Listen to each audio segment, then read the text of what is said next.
Deux petites choses avant que la vidéo commence. N'oubliez pas de vous abonner à ma chaîne secondaire, c'est super important. YouTube c'est long et si jamais j'ai des soucis, j'aurai toujours une base d'abonnés pour rebondir. Merci à ceux qui le feront. Et n'oubliez pas de vous abonner au réseau de mon Miniamaker. Il joue un rôle très important. Les liens sont en description. TheFragHD poste sa première vidéo en avril 2011, qui est une vidéo sur MW3. Il enchaînera les vidéos sur Call of Duty, et au début les vidéos étaient assez simples, et centrées sur du gameplay, mais il sortira quelquefois des vidéos trolls. En août 2012, il commence déjà à s'ouvrir à quelques vidéos IRL. TheFragHD ne s'est jamais enfermé sur Call of, même si au début sa chaîne tournait beaucoup autour de ce jeu. À partir de 2013, le troll a commencé à prendre une plus grosse place sur sa chaîne, et ses vues ont aussi commencé à augmenter. Quand il faisait des vidéos simples avec du gameplay, il pouvait faire entre 2000 et 5000 vues, et les vidéos trolls lui ont permis de faire entre 10 000 et 20 000 vues. Durant cette année, il commence les vidéos défis autour de Call of, comme avec cette vidéo où toutes les 3 morts il prend du tabasco, du wasabi et un piment rouge en même temps. En 2014, à la Paris Games Week, il a rencontré un tas de créateurs de contenu, et il a décidé de réaliser des interviews pour sa chaîne. Il a pu interviewer Fast Good Cuisine, Cyril, Vodka et même TK. Après ça, il va mettre les trolls au centre de sa chaîne, jusqu'en juillet 2016, où il a mis un nouveau concept au point, celui des photos casse-tête. Dans ces vidéos-là, il affiche 2 photos et le but est de trouver les différences. Ce concept-là faisait quand même pas mal de vues comparé à ce qu'il faisait d'habitude, donc il a fait plusieurs vidéos sur ça. Les vidéos trolls commençaient à s'essouffler pendant une période, car il avait beaucoup forcé avec ça, et lui-même devait peut-être en avoir marre. C'est pour ça que petit à petit le troll a commencé à passer au second plan. En janvier 2017, c'est un nouveau départ pour lui, en arrêtant les vidéos sur Call of. Maintenant, ces nouvelles vidéos s'approchent un peu de ce qu'il fait aujourd'hui, où il regarde et réagit à des trucs. Ces nouvelles vidéos étaient très simples et faisaient beaucoup plus de vues, donc j'imagine qu'il a été très heureux de voir le résultat de sa décision à mettre Call of au second plan. Et quand je dis que ces vidéos sont simples, ce n'est pas un reproche ou quoi que ce soit, c'est juste la vérité. Et je trouve que le nombre de vues qu'il pouvait faire sur certaines vidéos était quand même abusé. En juin 2018, Maxella sort cette vidéo dans laquelle il dénonce une arnaque mise en avant par 5 youtubeurs, dont TheFragHD faisait partie. Pour résumer brièvement l'histoire, ces youtubeurs ont mis en avant un site frauduleux qui permettait de remporter des lots complètement au hasard grâce à des box, qu'il fallait évidemment payer pour pouvoir ouvrir. Sauf que la plupart de ces youtubeurs avaient une communauté très jeune, et le fait qu'ils incitent à aller dépenser de l'argent sur le site, c'est très mal passé. Quand je me renseignais sur le site, j'ai fait quelques recherches et je suis tombé très souvent sur des articles expliquant comment utiliser le site. Et tous les articles se ressemblaient étrangement. J'étais pas face à un reportage, j'étais face à un tutoriel qui expliquait où rentrer sa carte bleue. Mais bon, après tout, on peut faire confiance à ce genre de site qui ment sur les probabilités de gagner.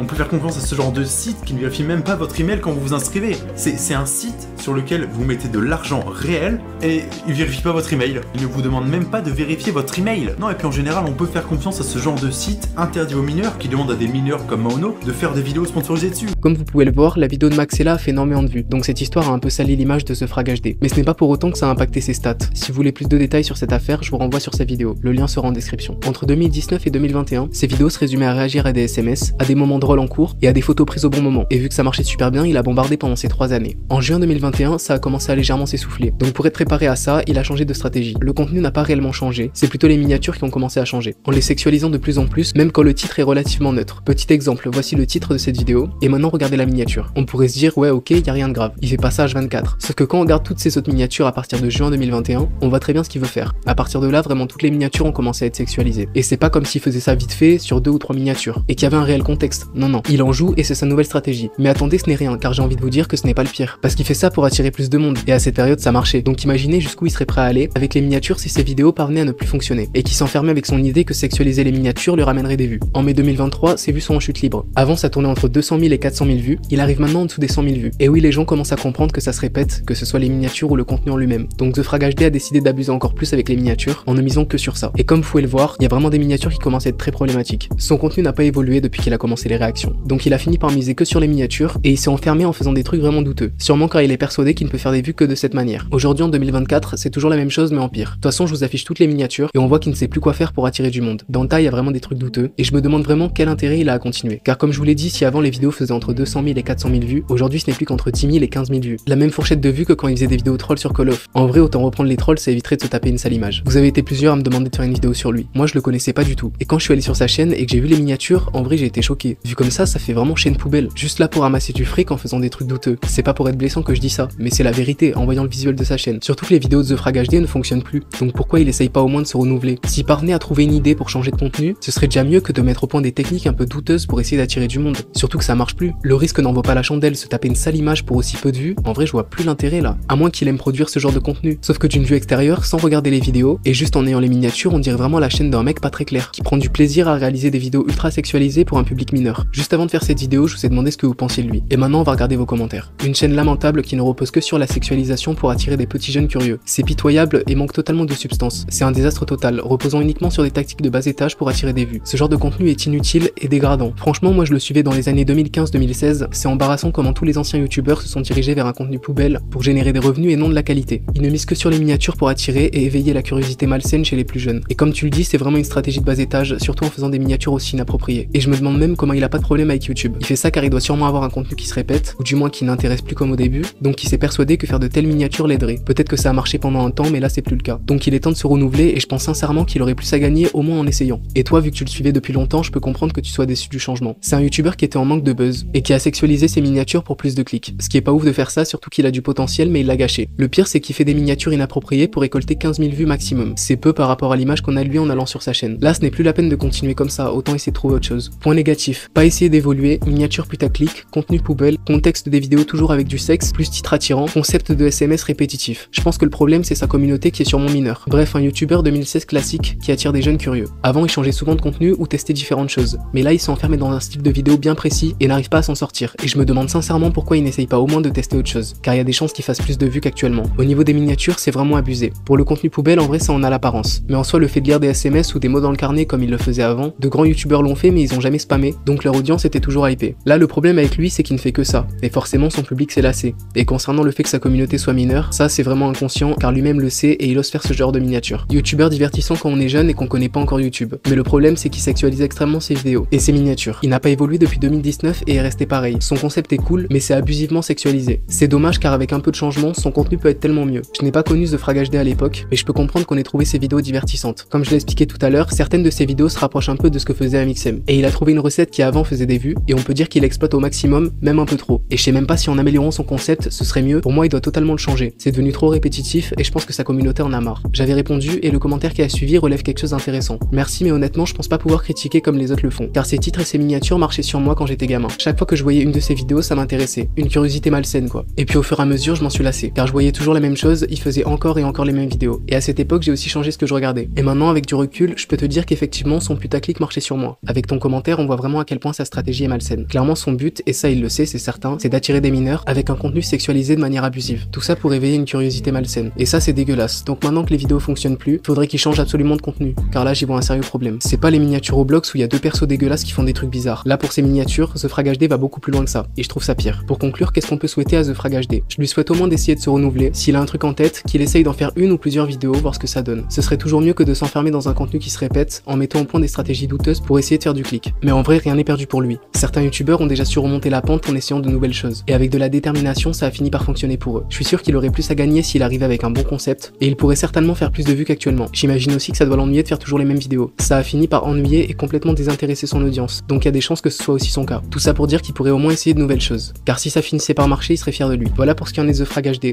J'espère que vous avez apprécié la vidéo, et dites-moi en commentaire ce que vous pensez de tout ça.